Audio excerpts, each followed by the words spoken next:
अस्सलाम वालेकुम। दुरूद शरीफ पढ़ लें।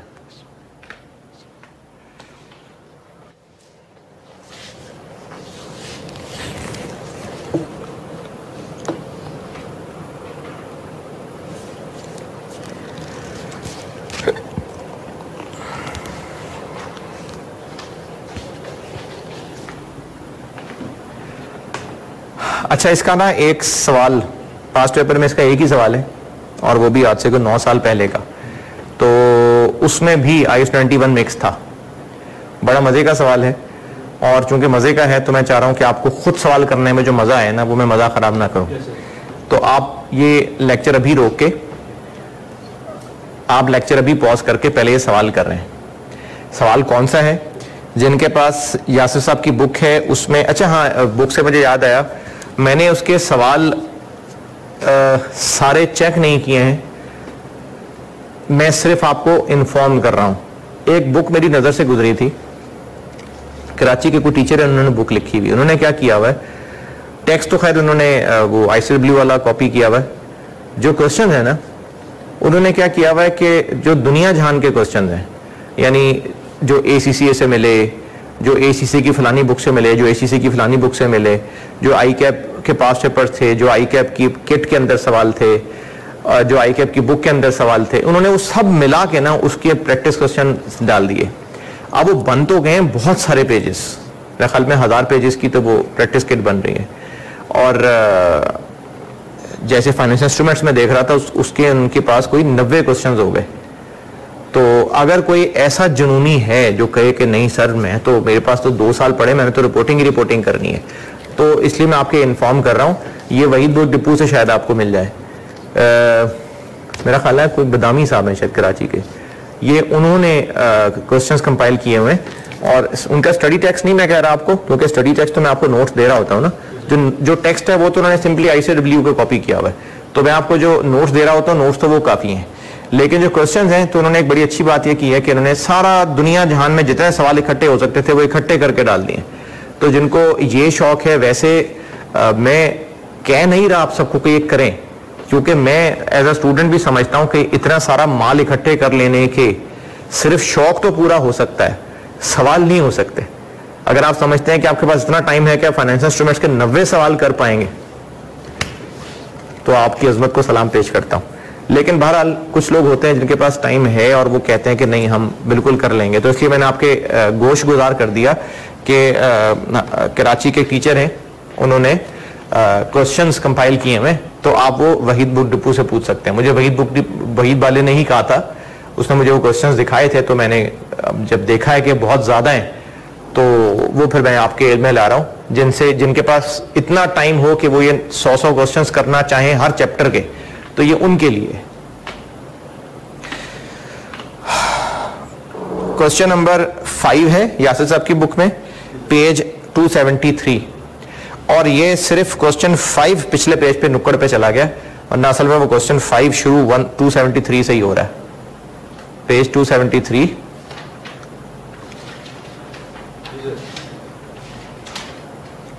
टू 274 के बिल्कुल नुक्कड़ में देखें क्वेश्चन 5 लिखा हुआ है, तो वो वहां से उतार के उधर चिपका लें, 273 के टॉप पे आ जाएगा।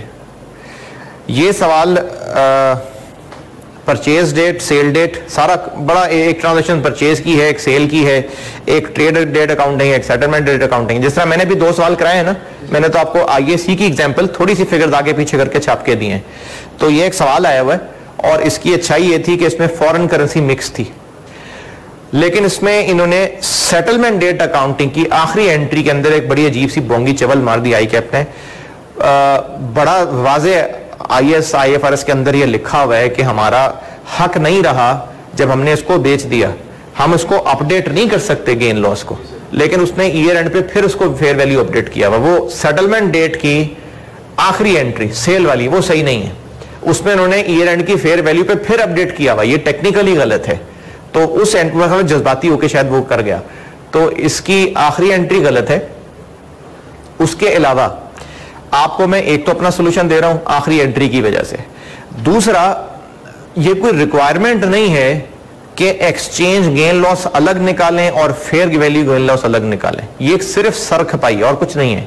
बल्कि इवन के IAS 21, अगर IAS 21 के डिस्क्लोजर्स भी देखें ना, तो IAS 21 ने कहा है कि आप एक्सचेंज गेन लॉस P&L में जो चार्ज किया है वो बता दें, सिवाय वो फेयर वैल्यू थ्रू P&L वाले assets, fair value through P&L वाले एसेट्स। अब वो फेयर वैल्यू थ्रू P&L वाले एसेट्स हैं इस सवाल के अंदर, तो IAS 21 के डिस्क्लोजर भी कह रहे हैं कि नहीं, उन पे जरूरत नहीं अलग बताने की। लेकिन इसकी एंट्रीज करते हुए जो ICAP का सोल्यूशन है, उसने एक्सचेंज गेन लॉस अलग निकाला हुआ है, फेयर वैल्यू गेन लॉस अलग निकाला हुआ है। ये एक्स्ट्रा सर खपाई है, इसकी जरूरत नहीं है। मैंने आपको जो सोल्यूशन दिया है, मैंने उनको अलग अलग नहीं किया हुआ, मैंने वो फेयर वैल्यू गेन लॉस ही में डाला हुआ है जैसे हमने IAS 21 में सीखा था।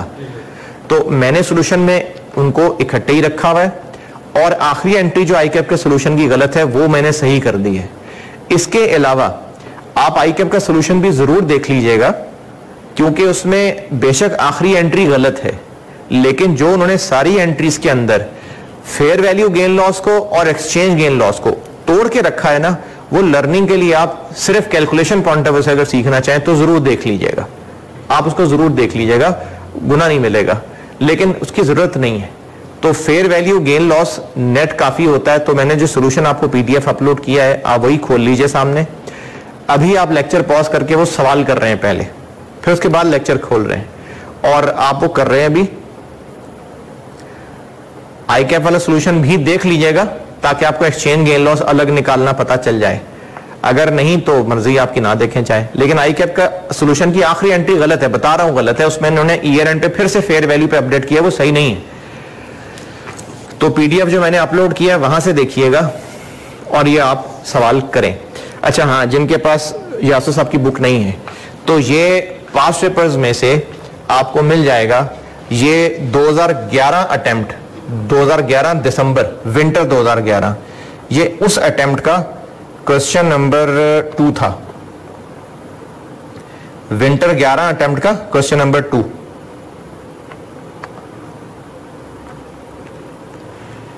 ये है जी ग्लोबल इन्वेस्टमेंट के नाम से, विंटर 2011 क्वेश्चन नंबर 2। ये आप वहां से देख सकते हैं जिनके पास यासर साहब की बुक नहीं है। ठीक है, चलें आप लेक्चर पॉज करें, आप ना करें, उनको कह रहा हूं लेक्चर पॉज करें और आप ये सवाल करें। और ये सवाल जब करके आप लेक्चर दोबारा लगाएंगे तो मैं आपको अगला टॉपिक पढ़ा रहा हूँगा, क्योंकि इसके सोल्यूशन में आपको मसले नहीं होंगे। मैंने इतने सारी वाज़ेह किस्म की वर्किंग्स तो कर ही दी हैं, तो उम्मीद है आपको कोई मसला नहीं होगा। फिर भी अगर कोई होगा तो वो कुमैल चूंकि क्वेश्चन कल करके आएगा, तो जो उसके मसले होंगे फिर मैं अज्यूम करूंगा कि आपके भी वही मसले हैं, तो उनका जवाब फिर मैं कल दूंगा। लेकिन आप ये सवाल अभी कर लें।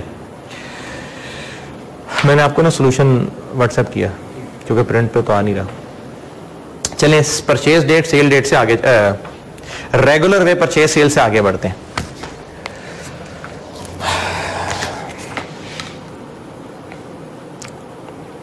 नोट्स में आ जाए, पेज नंबर 4 पे आ जाए, आपके पास वो 3 के एंड पे ही आ रहा होगा। इंपेयरमेंट, इंपेयरमेंट, इंपेयरमेंट के हवाले से पहले कुछ टर्म्स जान लेते हैं, फिर आगे फिर इनको डिटेल से पढ़ते हैं। अच्छा, हम पढ़े impairment of financial assets, financial liabilities नहीं, फाइनेंशियल एसेट्स। तो फाइनेंशियल एसेट्स रखते हैं जहन में। अगर हमारा फाइनेंशियल एसेट दूसरे की लायबिलिटी है तो कितनी क्लासेस होती हैं? Amortised cost, fair value through OCI और फेयर वैल्यू थ्रू P&L। अच्छा, और अगर दूसरे के शेयर्स हो तो फेयर वैल्यू थ्रू OCI और फेयर वैल्यू थ्रू P&L। ये जो इंपेयरमेंट वाला टॉपिक है ना, ये डील करता है कॉन्ट्रैक्चुअल कैश फ्लोज को, कॉन्ट्रैक्चुअल कैश फ्लोज कि कॉन्ट्रैक्चुअल कैश फ्लोज में कोई मसला है तो हमें लगता था मिलेंगे, पता नहीं शायद ना मिले। इंपेयरमेंट का कॉन्सेप्ट लगता है ना कि हमें इतने पैसे मिलने थे, अच्छा शायद ना मिल सके, तो एक इंपेयरमेंट का कॉन्सेप्ट आता है। तो इंपेयरमेंट का कॉन्सेप्ट है ही वहां जहां कॉन्ट्रैक्चुअल कैश फ्लोज हैं। इनमें कॉन्ट्रेक्चुअल कैश फ्लोज हैं, वो फाइनेंशियल एसेट जो दूसरे की इक्विटी है और वो फाइनेंशियल एसेट जो दूसरे का डेट है, ये पढ़े ना हमने। तो वो जो दूसरे की इक्विटी है, इक्विटी में होते हैं कोई कॉन्ट्रेक्चुअल कैश फ्लोज। जिस कंपनी ने शेयर इशू किए में उसने को कॉन्ट्रैक्ट किया कि आपको हर साल इतना डिविडेंड दिया करेंगे, नहीं। तो इनमें चूंकि कॉन्ट्रेक्चुअल कैश फ्लोज ही नहीं है तो इनके ऊपर इंपेयरमेंट टेस्टिंग वाला जो पढ़ाने लगा हूं टॉपिक इनके लिए नहीं है। यहां आते हैं, इन दोनों में अमॉर्टाइज कॉस्ट वाला टेबल बन रहा होता है, इंटरेस्ट कैलकुलेट हो रहा होता है, वो इनकम में जा रहा होता है। यहां पर क्या होता है, यहां पर टेबल नहीं बनता, हर साल के एंड पे हम उसको फेयर वैल्यू पे अपडेट कर लेते हैं। जब हमने इसको हर साल फेयर वैल्यू पे अपडेट कर ही लेना है और जो कमी बेशी है वो P&L में चली जानी है, तो इसकी इंपेयरमेंट की तो जरूरत ही नहीं है। देखिए ना, एक चीज है जो हर साल फेयर वैल्यू पे अपडेट होनी है, जो कमी बेशी होनी है वो P&L में चली जानी है, तो इसकी इंपेयरमेंट की क्या जरूरत है।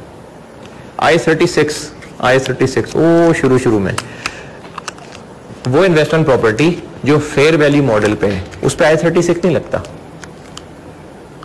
वो investment property I36 impairment of asset I16 वालों पे लगता है, I38 पे लगता है। Investment property IS40 cost model वाले पे लगता है। इन्वेस्टमेंट प्रॉपर्टी अगर फेयर वैल्यू मॉडल पे तो उस पे I36 की जरूरत नहीं है। क्यों जरूरत नहीं है, इसीलिए जरूरत नहीं है कि वो फेयर वैल्यू पे अपडेट हो रही है इन्वेस्टमेंट प्रॉपर्टी और P&L में जा ही रही है, तो इंपेयरमेंट के सर खपाई की क्या जरूरत है। तो इसके ऊपर भी इंपेयरमेंट की डिस्कशन की जरूरत नहीं है। तो पीछे रह गई ये दो चीजें, इन पे पढ़नी है हमने इंपेयरमेंट, यानी वो फाइनेंशियल एसेट जो दूसरे का डेट है, जैसे इन्वेस्टमेंट इन डिवेंचर्स। तो इंपेयरमेंट पढ़ते हुए आप इन्वेस्टमेंट इन डिवेंचर ध्यान में रखें, loan, investment in debenture, investment in bond, even के डेटर्स भी पढ़ेंगे अब हम। आल्दो कि यहां पर हमने डेटर्स नहीं पढ़े थे, डेटर्स तो IFRS 15 रेवेन्यू में पढ़ेंगे हम लोग, या बचपन में भी डेटर्स आपने पढ़े ही हुए हैं, लेकिन उनकी इंपेयरमेंट हम यहां पढ़ेंगे। लीज रिसीवेबल IFRS 16 में है, लेकिन उसकी इंपेयरमेंट यहां पढ़ेंगे। इसी तरह IFRS 15 के अंदर एक टर्म आपको सिखाऊंगा, कॉन्ट्रैक्ट एसेट। IFRS 15 पढ़ाना है आपको, एंड पे पढ़ाऊंगा। एंड से मुराद है कंसोलिडेशन के बाद। अभी आपके जो बड़े बड़े मुश्किल टॉपिक्स कह लें तो फाइनेंशियल इंस्ट्रूमेंट्स तो हो रहा है, कंसोलिडेशन और IFRS 15 और IS 12, ये बड़े बड़े मुश्किल टॉपिक्स हैं, लीजेस भी। तो अभी इसके बाद मैंने इंशाल्लाह कंसोलिडेशन कराना है और कोशिश करूंगा कि महीने में समेट लूं, कोशिश पूरी करूंगा। बीच में मैं देखूंगा अगर कहीं पर कुछ एक्स्ट्रा क्लासेस भी रिकॉर्ड करा के तो आपको ज्यादा भी दे सका। तो उसके बाद फिर जो आखिरी महीना बचेगा उसमें फिर ये बड़े स्टैंडर्ड्स और छोटे मोटे फालतू जो बस लपेटने, वो फिर आखिरी महीने में करेंगे।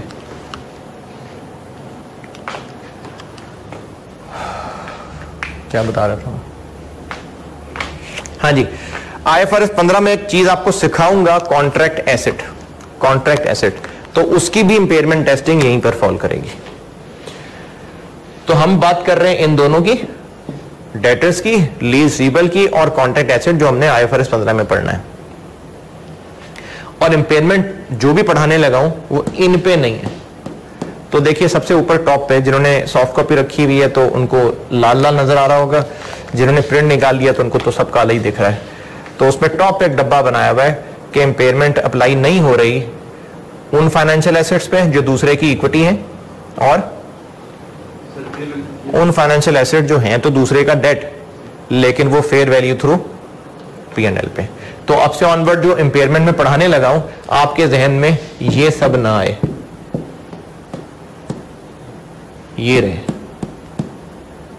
अच्छा, फेयर वैल्यू थ्रू OCI कौन सा वाला काट दिया मैंने, वो जो दूसरे के शेयर्स होते हैं, अगर दूसरे का डेट है वो वाला फेयर वैल्यू थ्रू OCI है। अरे मैंने तो पानी नहीं पिया यार आज।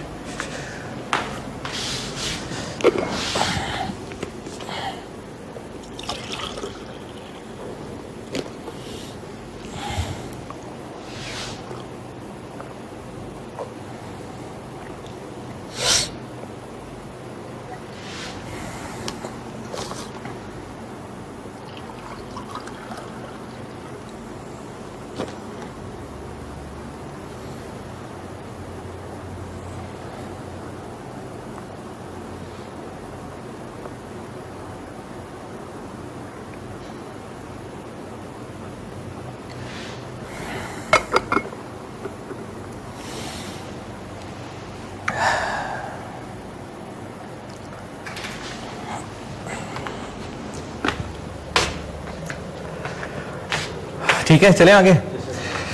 अच्छा, आप कुछ टर्म्स हैं, इनमें से आपको एक दो नहीं बता रहा, बाकी भी बता के आगे चलते हैं। ये टर्म समझ लेते हैं। पहली टर्म है, ये मैंने डब्बा बना के लिखी है की टर्म्स। इनमें पहली टर्म है क्रेडिट लॉस। अच्छा, अब ये क्रेडिट लॉस क्या है?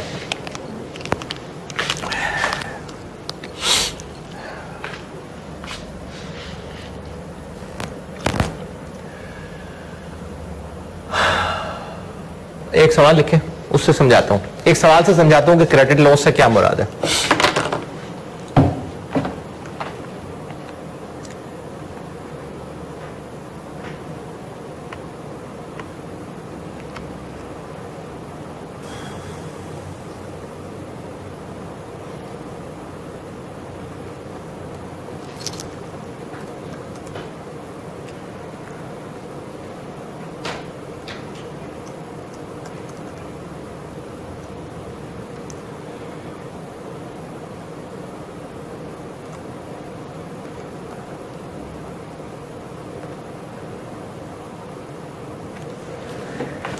On 1 January 18, on 1 January 18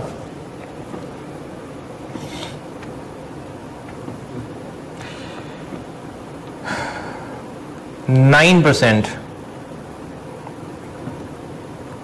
debentures. ये 9% क्या है?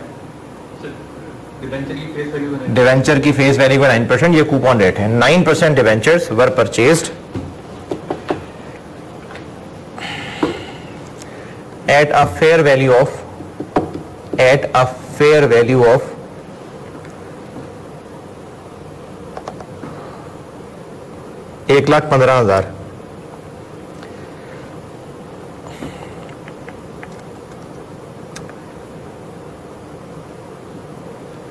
ब्रैकेट में लिखिएगा फेस वैल्यू 1 लाख थी इनकी। जी, फेस वैल्यू 1 लाख थी।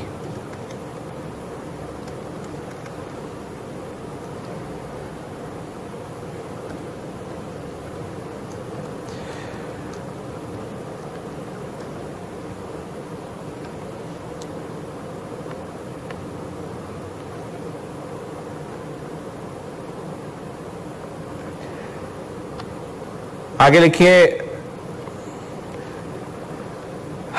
these debentures will be redeemed at par after 5 years।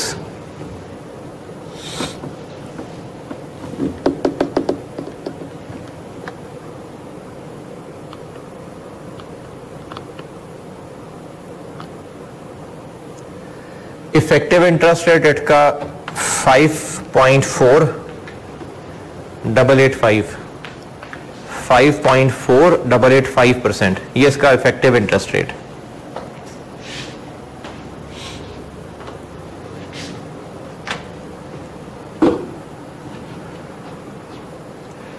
कब खरीदे थे? 1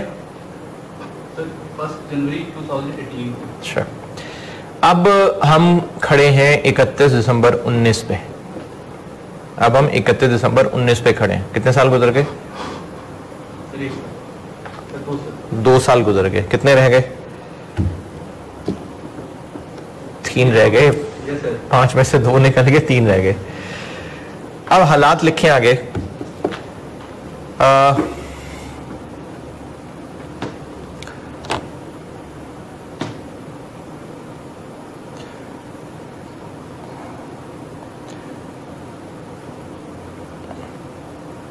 recovery of remaining contractual cash flows, recovery of remaining contractual cash flows is expected as follows,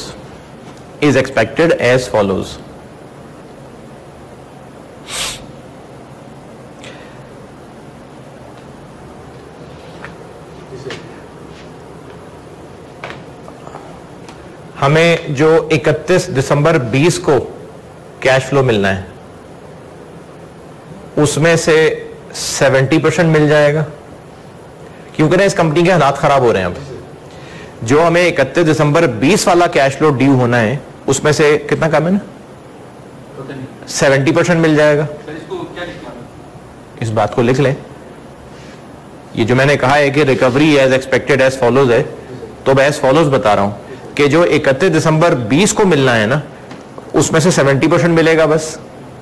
company के हालात खराब हो रहे हैं 70%। जी, जो 31 दिसंबर 21 को मिलना है उसमें से 50% मिलेगा, और जो 31 दिसंबर क्या 22 को मिलना है उसमें से 25% मिलेगा। कंपनी के हालात बहुत टाइट हैं और अब हमें लगता है कि अगले कुछ सालों में इसने और खराब होना है।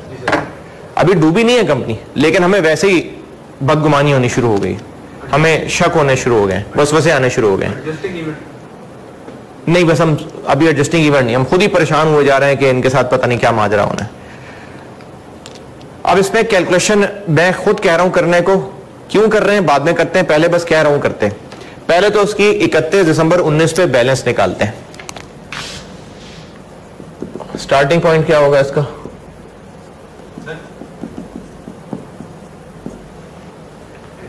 ओपनिंग बैलेंस से स्टार्ट किससे करते हैं हम?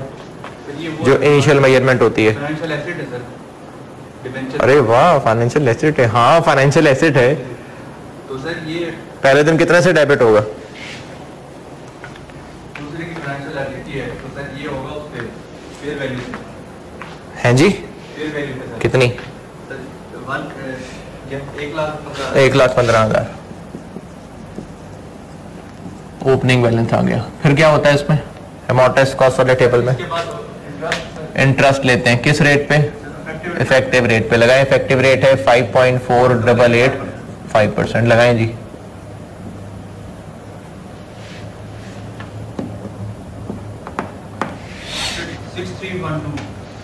Six three one two. और आगे आता है कैश फ्लो, वो है 9,000 जी सर 1,00,000 और बाकी क्या रह गया? ये फार्मूला सेम होगा ना? जी जी जी, बिल्कुल बिल्कुल बिल्कुल। 1,1,2,3,1,2 अगले साल हो गया ये ओपनिंग। फिर देखिए इस पे 5.4885 लगाएं। 6164 आगे आ गया 9,000, बाकी रह गया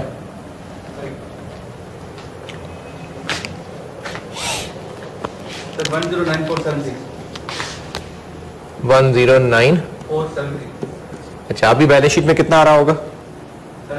हाँ, इतना आ रहा होगा। ठीक है, हम यहाँ पर खड़े हैं। सवाल में मैंने आपको 31 दिसंबर 19 पे रोक लिया। सर आपने ये कहा नहीं 31 दिसंबर 19 पे। मैंने बोला था कि हम 31 दिसंबर 19 पे खड़े हैं। अब कितने साल गुजर गए हैं? 2 साल गुजर गए हैं। कितने रह गए हैं? 3 रह गए हैं। ये लाइन लिखनी है। जी जी बिल्कुल। आपने सर ऐसे बोल दिया था ये। हम 31 दिसंबर 19 पे खड़े हैं और उसके बाद अगली बात मैंने की थी कि अब जो recovery of remaining cash flows है वो एज फॉलोज है। अच्छा, मैं सवाल दोहरा देता हूं, वो समझ नहीं सके सवाल। मैंने पहले आपको बताया कि 1 जनवरी 18 पे हमने बॉन्ड इशू की, बॉन्ड्स में इन्वेस्ट किया था। 1,15,000 रुपए लगाए थे और लाख रुपए उनकी फेस वैल्यू थी। ये इफेक्टिव इंटरेस्ट रेट है, ये उसका कॉन्ट्रेक्चुअल कैश फ्लो जो कि 9% कूपन था। 31 दिसंबर 18 गुजरा, 31 दिसंबर 19 गुजर गया। फिर मैंने बोला था कि हम 31 दिसंबर 19 पे खड़े हुए हैं। अब इस डेट पे खड़े होके हमें शक पड़ने शुरू हो गए कि कंपनी के हालात माठे हो रहे हैं। हमारे हालात? कंपनी के कौन सी कंपनी? जिसके डिबेंचर्स हमने खरीदे हुए हैं। तो अब हमें लगता है कि जो हमें अगले 3 साल में पैसे मिलने थे ना, वो इतने इतने मिलेंगे बस। वो मैंने लिखवाए हैं एज फॉलोज। तो हम 31 दिसंबर 19 पे खड़े हैं। हमारी बुक्स में वैल्यू कितनी आ रही है? ये, इसको अमोर्टाइज्ड कॉस्ट कहते हैं? बिल्कुल कहते हैं। अब 31 दिसंबर 19 पे खड़े होके देखें, हमें कल को जो कैश मिलने की उम्मीद है वो कितना कितना है? सर 31 दिसंबर 20 पे, यानी आज से साल बाद 9,000 पूरा मिल जाएगा। सर नहीं, 70%। इसका 70% मिलेगा, लेकिन ये साल बाद मिलेगा। इसको अगर हमें डिस्काउंट करना हो इफेक्टिव रेट पे ही, तो इसको ऐसे डिस्काउंट कर देंगे।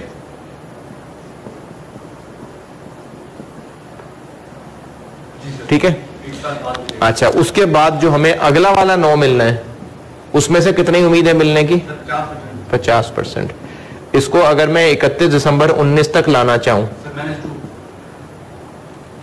ठीक है, ठीक है ये बात। अच्छा, अगर उसके बाद तीसरा वाला जो मिलना था वो कितना मिलना था? 1,09,000 का।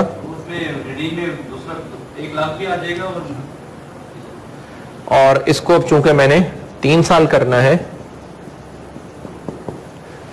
ठीक है, निकाले आंसर।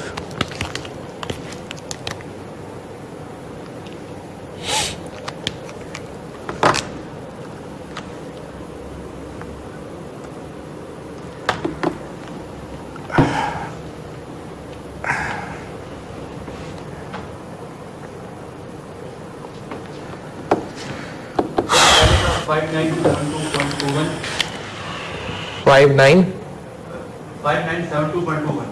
चले पॉइंट रहने दें, खैर है। नीला वाला सर दूसरे का 4044। तीसरा काला वाला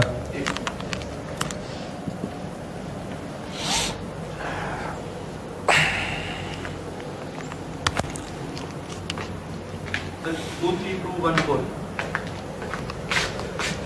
जी दोबारा 23214। सम करें इनका, इसके सॉल्यूशन मैच करने का। मैच कैसे करो? सॉल्यूशन है नहीं ज़बानी अभी बनाया।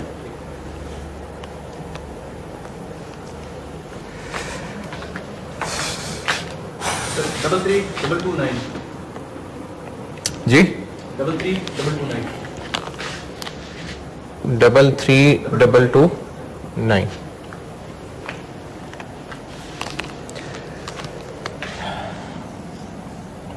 इनका का जो डिफरेंस है, ये डूबने की उम्मीद है ना, इतना हमारा अभी बुक्स में है और हमें उम्मीद है कि इतना मिल जाएगा। ये दोनों कंपेरेबल क्यों हैं? मिल जाएंगे। नहीं, इनको मैं कंपेयर तभी कर पा रहा हूं जब मैं इनको 31 दिसंबर 19 तक ले आया हूं, वरना तो ये फ्यूचर कैश फ्लोस थे ना, तो ये मैंने क्या किया, डिस्काउंट कर लिया। अब ये हो गया ना कंपेरेबल, तो इसमें से इतने मिलने की उम्मीद है तो बाकी डूब जाएगा। इसको क्रेडिट लॉस कहते हैं। अब पढ़े पहली डेफिनेशन।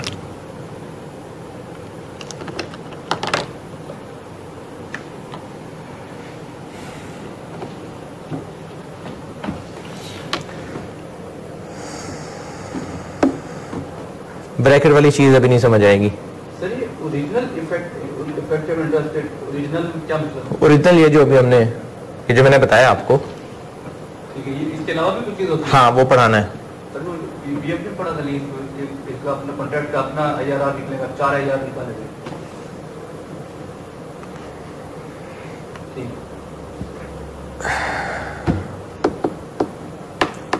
ठीक है, ये क्रेडिट लॉस होता है।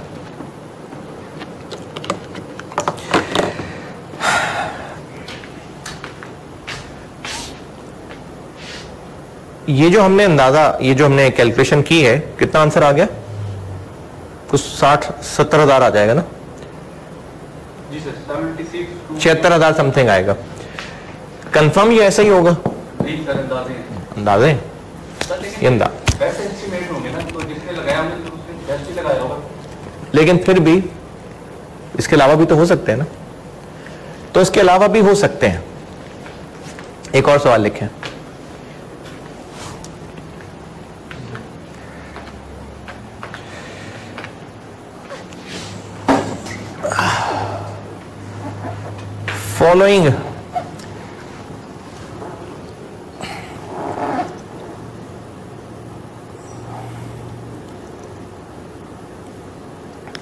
Following possibilities of credit losses are estimated. अच्छा, मैं आपको बताऊंगा प्रोबेबिलिटी और आगे क्रेडिट लॉस।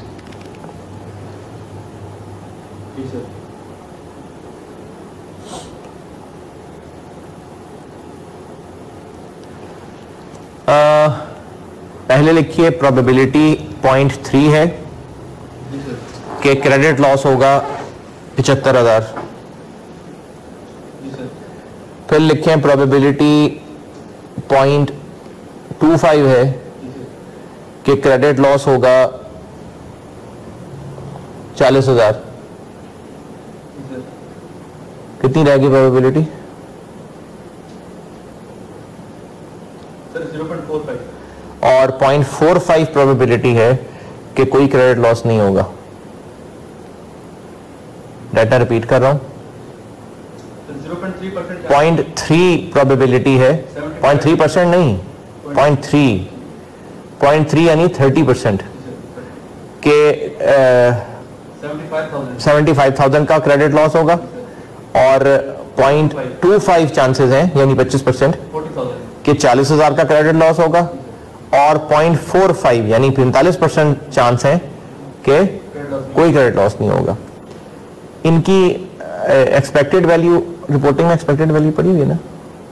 सर रिपोर्टिंग में आपने लाइन नहीं है, समेशन पीएक्स नहीं हुआ अभी तक। रिटेल नहीं हुआ सर।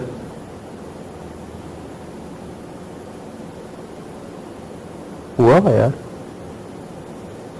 नहीं, सर मे भी शायद एक क्वेश्चन में हुआ होगा। समेशन पीएक्स का एक कॉन्सेप्ट है, मुझे लगता है ये रिपोर्टिंग में की हुई है बात। समेशन पीएक्स ये आपने बचपन में तो पढ़ा हुआ है, जब आपने IAS 37 पढ़ा होगा ना, IAS 37 और IAS 37 आपने खुद ही पढ़ना, मैंने नहीं पढ़ाना रिपोर्टिंग में। IAS 37 के अंदर एक्सपेक्टेड वैल्यू निकालने का तरीका होता है समेशन पीएक्स। समेशन पीएक्स का मतलब है कि जो पॉसिबिलिटीज हैं और हर एक की एक प्रोबेबिलिटी है, तो अगर हम उनका एक एवरेज करना चाहें तो समेशन पीएक्स यानी हर वैल्यू को उसकी प्रोबेबिलिटी से मल्टीप्लाई करें और सम कर लें, करें।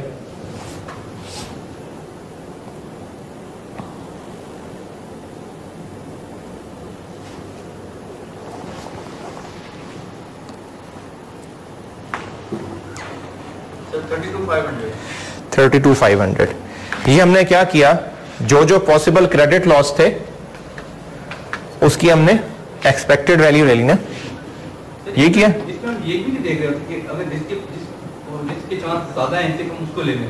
हमने ऐसे ही करना, ऐसे ही करना है। कितना आ गया? 32,500। ये कैसे निकाला है? समेशन पीएक्स जो मुख्तलिफ पॉसिबिलिटीज थी उनका हमने समेशन पीएक्स कर लिया ना। अच्छा, की टर्म्स में अगली टर्म क्या है?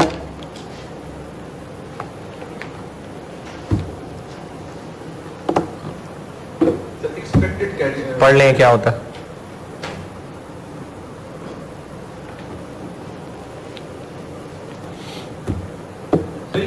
Default occurring as the weight, उस वेट का पीएक्स। जी, मैंने जो कहा है ना कि 45% चांस है कि ये होगा, 30% चांस है कि ये होगा, 25% चांस है कि ये होगा। ये जो मैंने इस वक्त यहां पर फिगर लिखी हुई है सामने, ये डिफॉल्ट ही है ना कि वो डिफॉल्ट कर जाएगा, इतने पैसे नहीं दे सकेगा। डिफॉल्ट जब डिफॉल्ट कर जाएगा, इतने पैसे नहीं दे सकेगा, इतने पैसे देने में डिफॉल्ट कर जाएगा। तो अगर ज्यादा डिफॉल्ट कर गया तो 75,000 रुपए लॉस होगा, थोड़ा डिफॉल्ट किया तो 40,000 लॉस होगा, अगर कोई डिफॉल्ट ना किया तो 0 लॉस होगा। ये वो बात की हुई है। मैं तो जो बाय डिफॉल्ट होते हैं, तो जो जो पॉसिबिलिटीज हैं उनका हमने समेशन पीएक्स कर लिया। अच्छा, अगर मैं ये तीसरी वाली जो मैंने पॉसिबिलिटी बताई थी, 0.4 चांस है कि कोई लॉस नहीं होगा, ये मैं लाइन ना भी बताता, बस पहली 2 लाइनें बता देता, तो भी ऐसे ही करते। तीसरी 0 ही थी ना, मैं ना भी बताता तो भी ऐसे ही करते। तो ये होता है एक्सपेक्टेड क्रेडिट लॉस। ठीक है। अच्छा, इसी कैलकुलेशन में एक और बात देखें। अगर मैं कहूं कि आगे जितने भी कैश फ्लोज मिलने हैं, आगे जितने भी कैश फ्लोज मिलने हैं, सर 21 पॉइंट ऑफ टाइम से आगे, ये जो अभी सामने है, 31 दिसंबर, हम 31 दिसंबर 19 पे खड़े हैं। ये जो सामने सवाल किया मैं उसी की बात कर रहा हूं कि आगे जितने भी कैश फ्लोज मिलने हैं उनमें से बस 60% मिलना है, इसमें से भी, इसमें से भी, इसमें से भी, जितने भी मिलने हैं इसमें से भी 60 मिलेगा, इसमें से भी 60 मिलेगा, इसमें से भी 60 मिलेगा।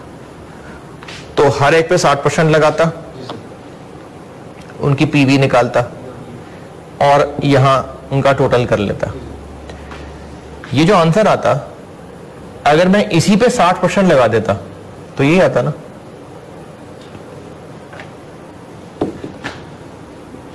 नहीं आता। दोबारा सुने,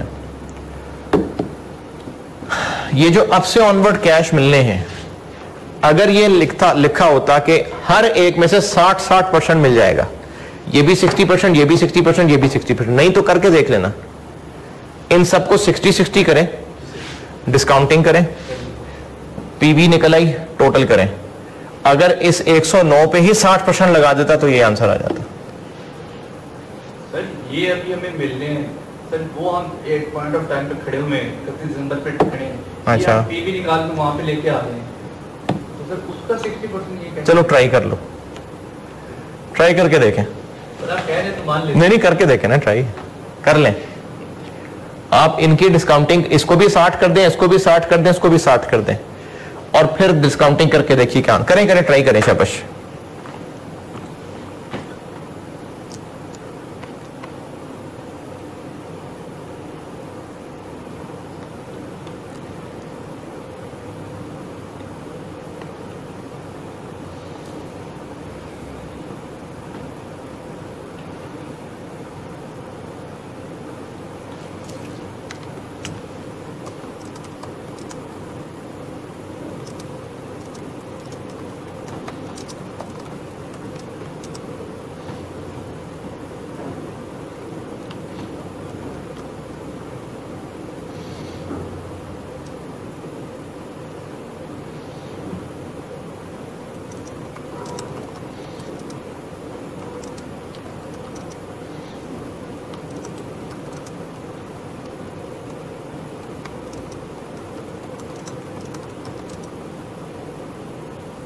ठीक है, सही बात जी। क्या जादू हो गया?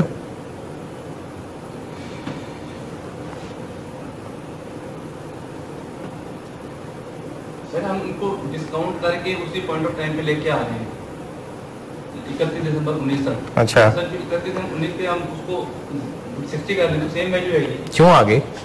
अभी तो आप कह रहे थे कि ये कल मिल रहे हैं, और सर वो सोचा है सर, टीवी लेके ये जो अमॉर्टाइज कॉस्ट होती है, ये जब अगले 3 साल गुजर जाते तो इसका बैलेंस 0 हो जाता ना, क्योंकि जो कल को पैसे मिलने ये उसकी पीवी ही है असल में, तभी तो 0 हो जाएगा। ये असल में उसकी पीवी ही है, तो इसलिए कल को 0 हो जाता। तो अगर ये ऑलरेडी कल को मिलने वालों की पीवी है, तो अगर जो कल को मिलने उन्हीं का 60% लेते और पीवीज निकालते तो सिंपली इसी के ऊपर वो परसेंटेज लगा सकते हैं ना।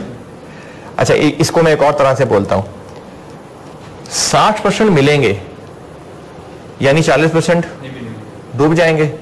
तो अगर मैं कहूं कि हमें जो अब रिमेनिंग कैश फ्लोज रहते थे उनमें से बस 60% मिलना है, बस सिर्फ 60% मिलना है, तो क्या ये कैलकुलेशन करने की जरूरत है क्रेडिट लॉस निकालने के लिए, या सिंपली उसका 40% ले लें?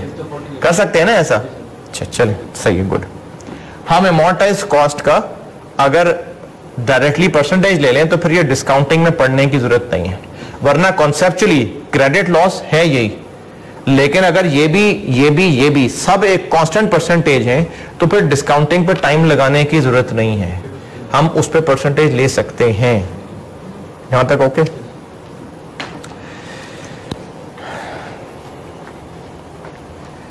ये जो हमने यहां परसेंटेजेस लिखी हैं कि इतने पैसे मिलेंगे यानी 30% नहीं मिलेंगे, इतने मिलेंगे यानी बाकी 50 नहीं मिलेंगे, इतने मिलेंगे मतलब बाकी नहीं मिलेंगे, क्यों नहीं देगी वो कंपनी पैसे?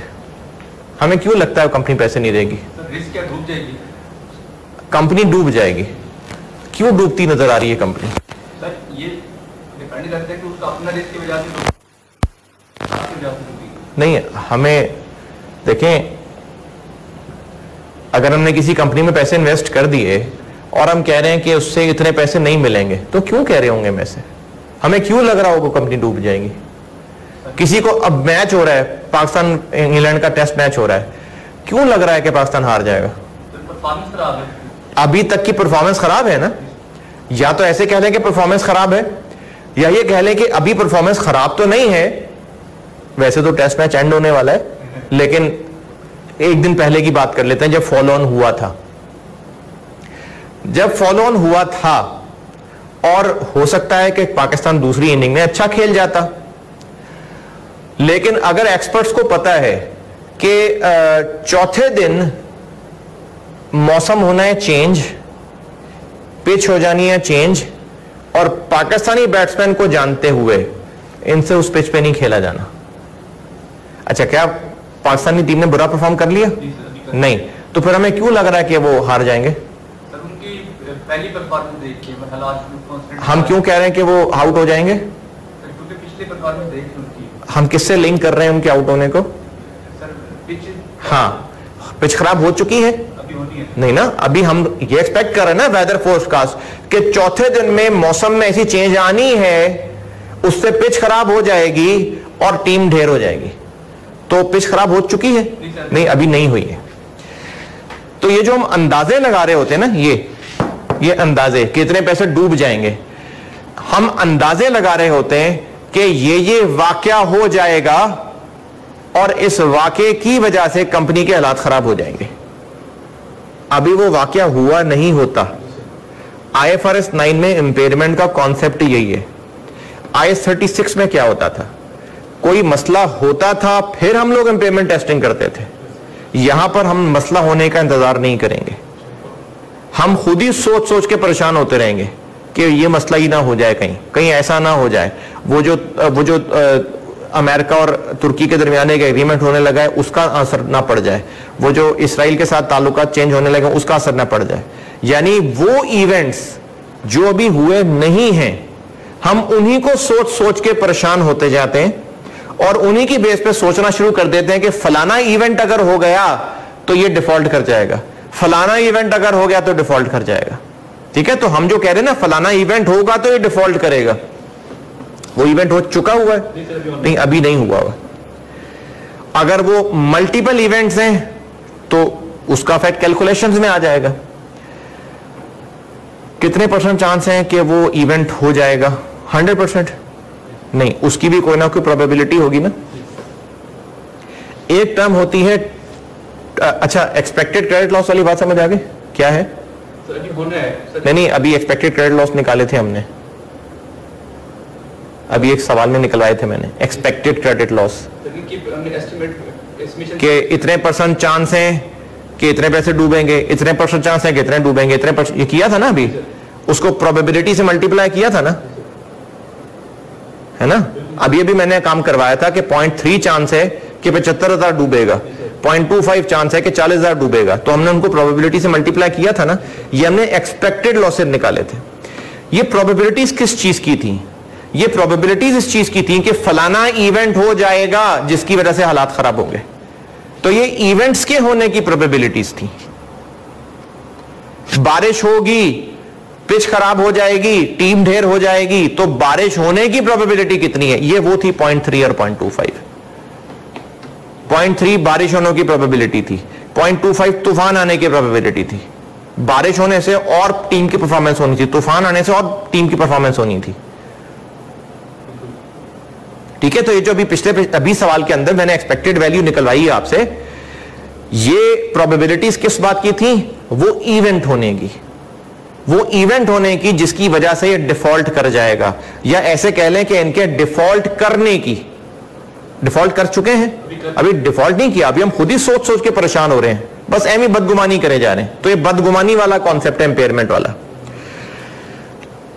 अगर हम लोगों ने क्रेडिट लॉस कैलकुलेट करते हुए सिर्फ उन हादसों की प्रोबेबिलिटी कंसीडर की है जो अगले 12 महीने के अंदर अंदर होने वाले हैं, और इस बेस के ऊपर एक्सपेक्टेड क्रेडिट लॉस निकाला है, तो इसको 12 मंथ्स एक्सपेक्टेड लॉस कहते हैं।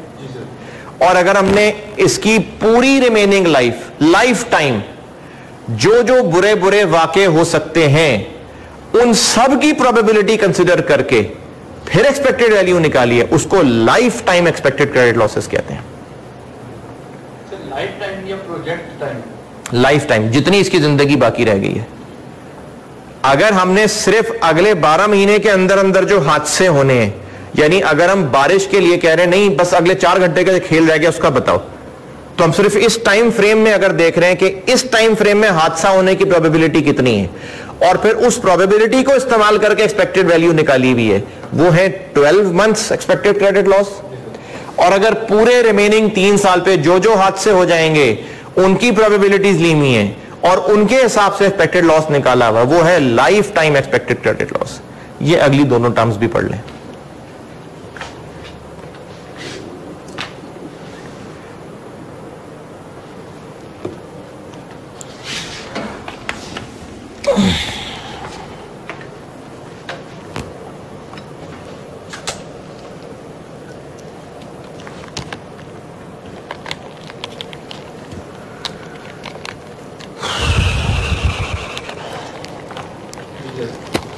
पढ़ लिया?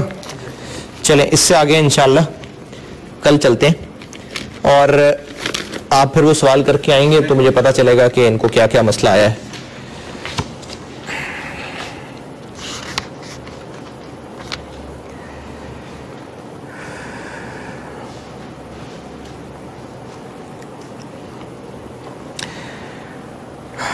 अबू दाऊद में रिवायत है, सैयदना अबू हुरैरा रज़ियल्लाहु तआला अन्हु से रिवायत है कि नबी अकरम सल्लल्लाहु अलैहि वसल्लम ने फरमाया, जो लोगों का शुक्रगुजार नहीं वो अल्लाह ताला का भी शुक्रगुजार नहीं है।